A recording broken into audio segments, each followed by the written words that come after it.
удар по военным объектам противника в городе Винер-Нойштадт в Австрии. Morning, everybody. Back with another video. We had some new purchases.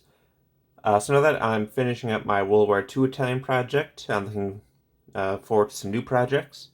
So I got some Victrix products in. I guess going from the Italians back in time to the Imperial Romans. So I got some Victrix in. I got the auxiliary infantry and then the Roman archers. Plan for these, I was thinking, was basing them for Infamy by Two Fat Lardies.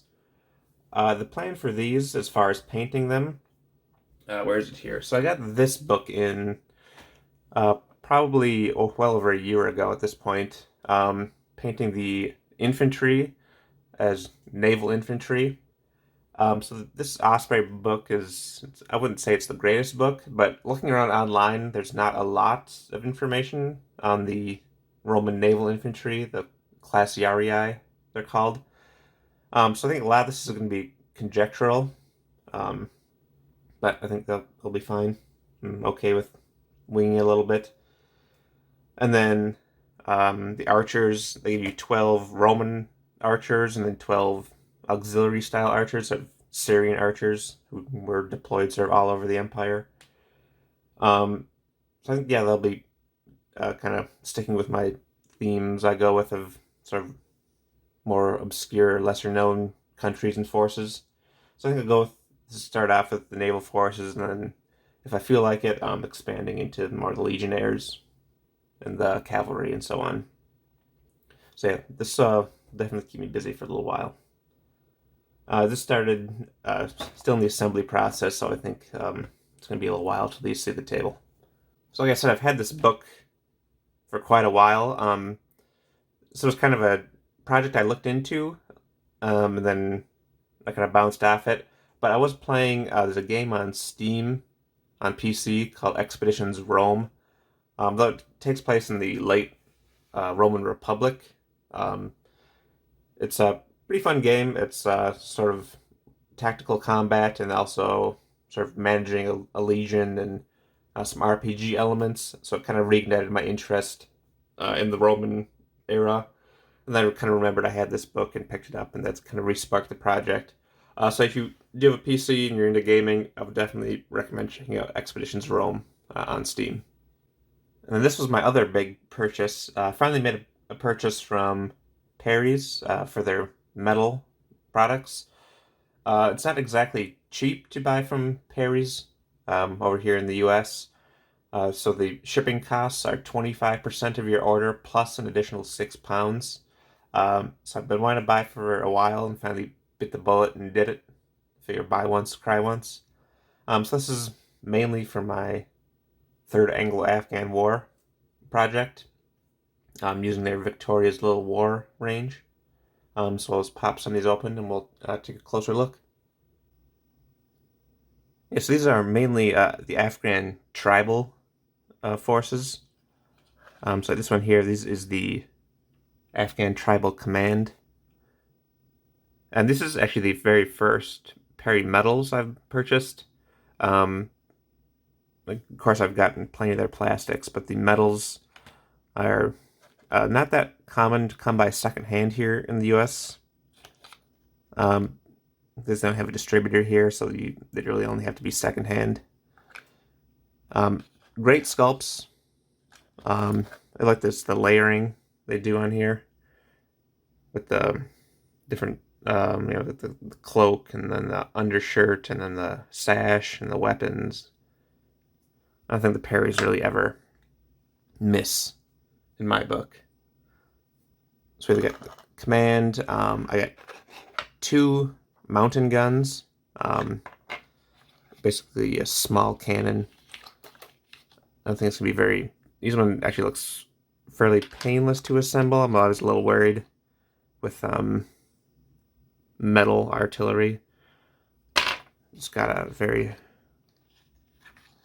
So I don't like this little wispy stuff they give you, but a little small mountain gun shouldn't be too bad to assemble.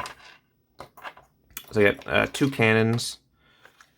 I gotta look at my list here. This is Afghan tribesmen skirmishing with Enfields and brown besses. I did started cleaning them up a little bit, washing some, bending out the muskets and the swords. Do the light there a little bit. There we go. Yeah, very nice sculpts. Here, I did get some melee units. The melee units, some of them are multi-piece. Just the one arm needs to be attached. But it's not terrible.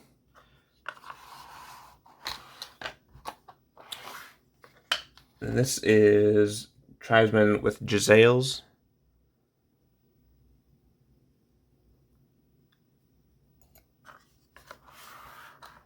And then I also got, this is actually from their World War II range.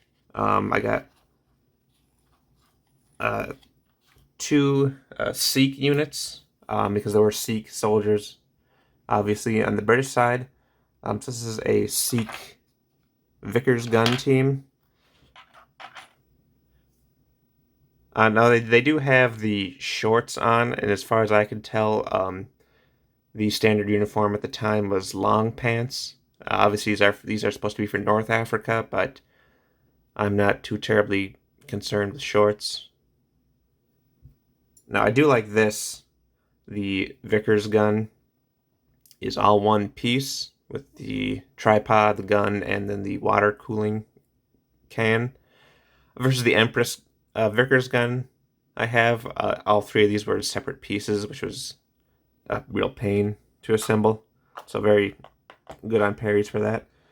And then I have the of a Sikh mortar team as well.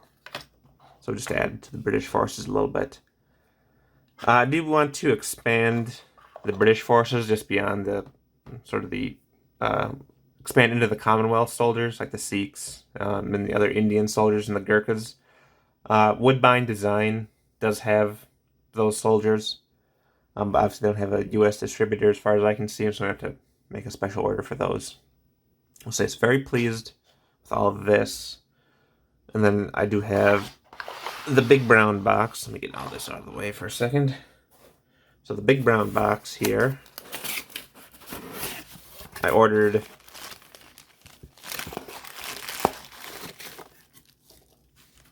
a Rolls-Royce armored car. Because the armored cars were an important role for the British in this Third Anglo-Afghan War. Now, this is a mixed media piece. I was a little concerned about ordering mixed media pieces. I don't know if anyone's used Warlord Games' mixed media vehicles, and they've tended to be a nightmare for me. But actually, I'm very pleased with this. This is a resin body. It's got some very nice detail on there. Whereas the Warlord ones I've had are always been kind of monstrosities. I've actually kind of thrown out my resin Warlord vehicles, but this got some very crisp details. It's going to need a little bit of cleanup, but that's not terrible. And then it's got a turret there in the bag, and then some metal pieces, wheels, and a tank commander. So yeah, I'm more pleased than I expected with this. Probably going to need one in the army. And then as far as other vehicles, for the British forces, they did use Renault tanks. I did see, I could get an STL print. There are several around, but I did see Rubicon posted a while back some 3D renders of a plastic kit they're making for a Renault.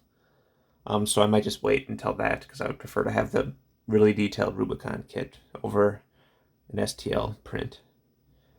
So that's today's purchases. I think this is definitely going to keep me busy for quite a while. Still very hot here, so I don't know when I'm ever going to get a chance to prime all these, but I can definitely... it's still going to be a while just to clean up all this metal and assemble all the plastic. So that's it for now. I'll keep busy. Hope y'all keep busy. That's it for now. Thanks.